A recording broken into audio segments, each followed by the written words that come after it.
अनेकदा आपल्याकडून चुकून 100 किंवा 500ची नोट फाटते किंवा कपडे धुताना खिशात राहिल्यावर नोटेचा चेंदा होतो. अशा वेळी आपलं टेन्शन वाढतं. आपण ती चिकटवण्याचा प्रयत्न करतो किंवा मग कोणीतरी ती नोट घ्यावी म्हणून दुकानात चालवण्याचा प्रयत्न करतो. पण समोरचा दुकानदार ती घ्यायला नकार देतो. मग आता या फाटलेल्या नोटेचं करायचं काय? ती रद्दी झाली का? तर उत्तर आहे नाही. तुमचे पैसे बुडणार नाहीत. रिझर्व्ह बँक ऑफ इंडियाचा एक असा नियम आहे जो तुम्हाला तुमचे पूर्ण पैसे परत मिळवून देऊ शकतो.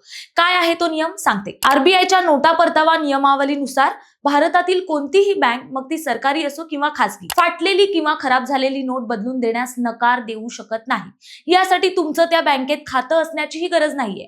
तुम्ही कोणत्याही बँकेच्या शाखेत जाऊन तुमची खराब झालेली नोट बदलून घेऊ शकता. फक्त ती नोट बनावट नसावी आणि तिचा नंबर स्पष्ट दिसावा, इतकंच. आता सर्वात महत्वाचा प्रश्न, पूर्ण 500 रुपये परत मिळतील का?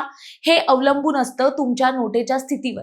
याचे 2 सोपे नियम आहेत. जर तुमच्या 500च्या नोटेचा 80% पेक्षा जास्त भाग शाबूत असेल तर तुम्हाला पूर्ण 500 रुपये मिळतील.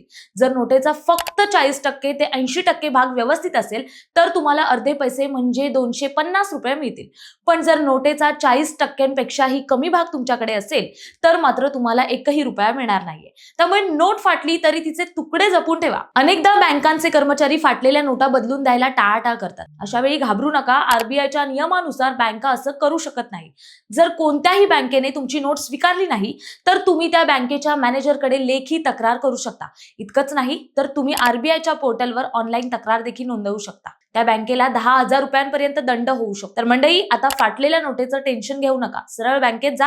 ही माहिती तुमच्या मित्रमैत्रिणींना आणि नातेवाईकांना नक्की शेअर करा, कारण कोणाचे तरी कष्टाने कमावलेले 500 रुपये वाचू शकतात.